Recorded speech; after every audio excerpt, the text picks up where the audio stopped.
Things Sea of Thieves doesn't tell you.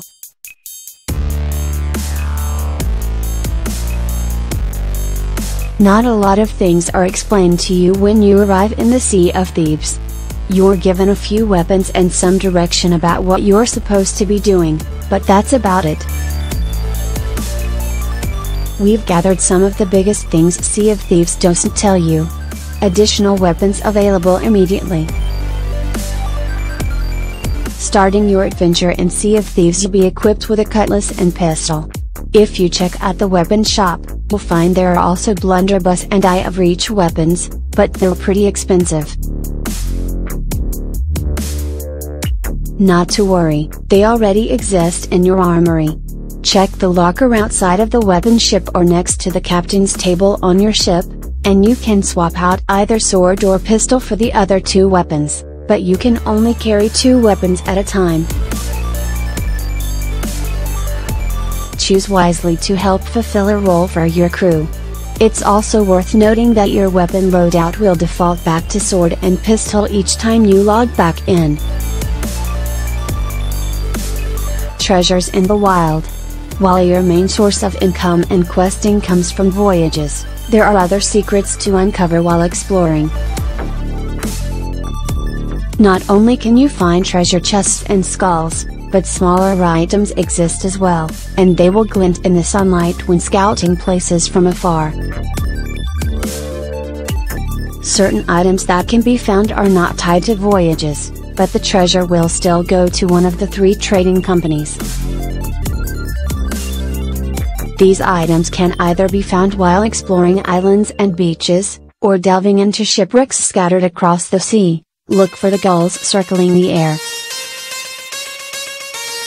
Message in a bottle, often located on the beaches, it can contain 1 to several treasure maps for the gold hoarders, bounties for the Order of Souls, or shipping requests for the Merchants Alliance. Mysterious journal, more likely found in otherwise empty crates among barrels found on islands. These can contain treasure maps and skeleton bounties. Valuable cups, located on the shores and beaches, these cups are often made from silver and gold, and will fetch a very good price when given to the gold hoarders. Tea, spices and packaged goods, sometimes found on islands or inside shipwrecks. These small packages can be given to the Merchants Alliance for a good price. Vomit has its uses. If you ever decide to kick one back and enjoy a mug of grog in the taverns, you might find that drinking too much alcohol can end badly.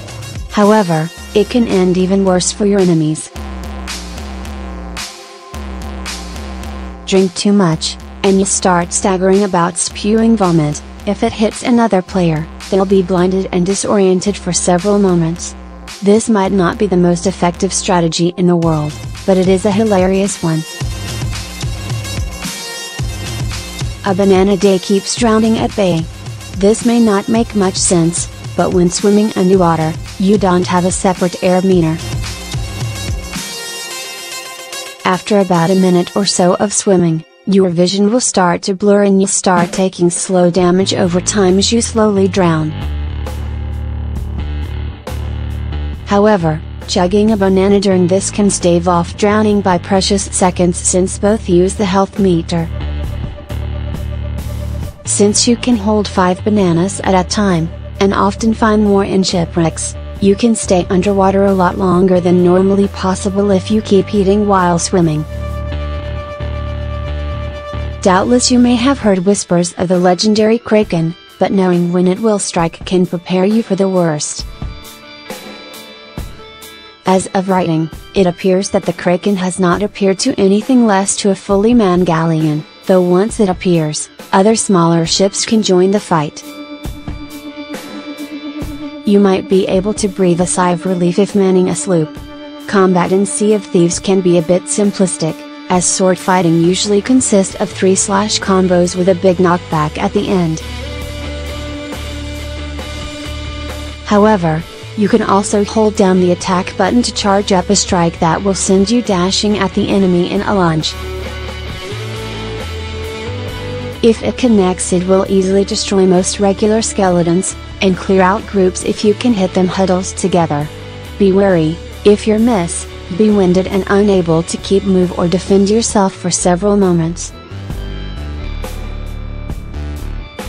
You can also use the lunging dash to your advantage in a quick getaway.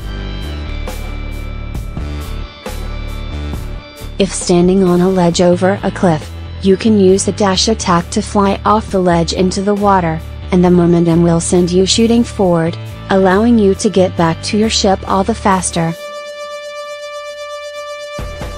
Crates for the taking.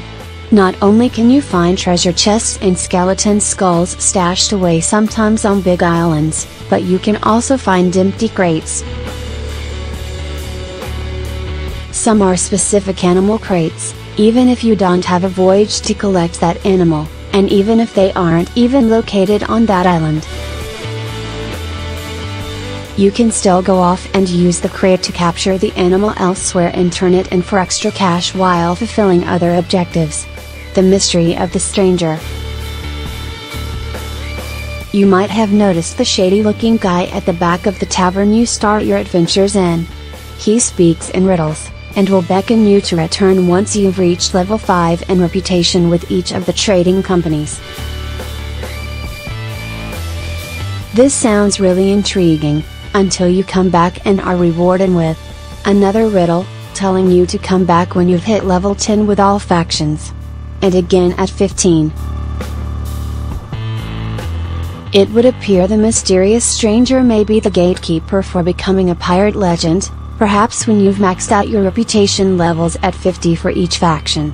Until then, it doesn't look like he's good for much else. The captain's table has an impressive map with the locations and names of islands all across the Sea of Thieves. You might be surprised to find out that more islands exist that haven't been charted. Some very small areas of land exist with trees and plants, sometimes surrounded by extensive coral or unmarked shipwrecks. Some may even have underwater caves leading to foreboding ritual rooms, but they don't appear to offer anything, except when directed to from a quest perhaps.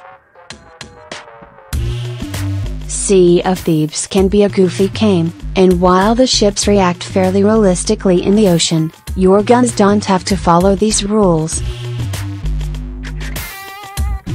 If you're ever chased by a shark when investigating a shipwreck, or attacked by other players swimming to your ship, you can still use your pistol and blunderbuss underwater. This can allow you to escape sharks and surprise bursting players. A closer look at equipment. Each item in your equipment can serve a certain role, but some items can have multiple uses as well. The compass not only tells your direction, but you can hold it up to your face and start walking. You'll feel a vibration with every step, which is useful when following specific treasure riddle instructions. The pocket watch can show you the time of day, and note that the number in the corner is also the day of the month, which you'll want to keep track of when taking on voyages for the Merchants Alliance. Rain brings the flood.